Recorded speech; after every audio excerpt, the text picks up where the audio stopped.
Yaqında Urumchida yuz bergan o't ofatida Xitoyning atalmış virus tadbirlari sababidan 44 kishining qazo qilishi munosabati bilan 1 dekabr tushdan burun Turkiya insoniy yordam vaqfining Istanbul Fathdagi bosh markazida Sharq Turkiston uchun ovoz chiqarayli temasida axborot e'lon qilish yig'ini o'tkazildi.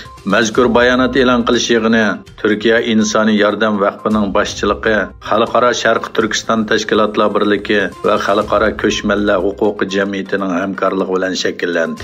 Bayonot e'lon qilish yig'iniga yana Urumchidagi o't ofatida hayotidan ayrilgan marhum Qambar Nisoxon Abdurahmonning o'g'li Muhammad bilan Sharofat qatnashdi.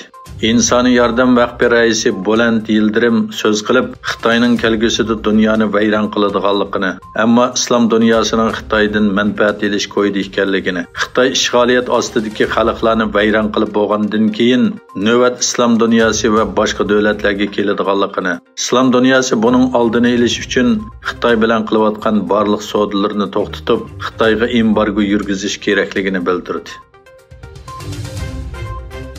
Amerika Davlat Majlisida muzokara qilinayotgan Uyg'urlar haqidagi qonun loyihalaridan Uyg'ur siyosiy qonun loyihasi 1 dekabr kuni tushdan keyin 17 ga qarshi 407 ovoz bilan Amerika Avam palatasida mutlaq yuqori ovoz bilan ma'qullandi.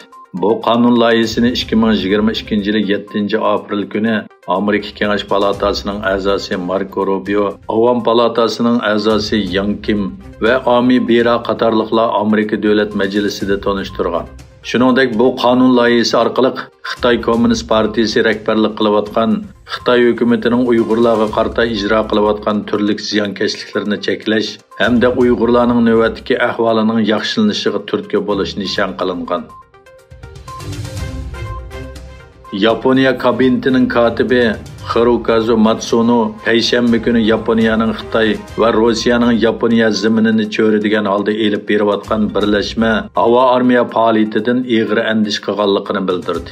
Matsuno qarallik muxbirlarni kutib olish yig'inida biz ikki davlatning kun sari kuchayayotgan hamkorligini andishi bilan kutyapmiz dedi va Yaponiya o'zining zamin butunligini qat'iy qo'g'daydi deb ta'kidladi.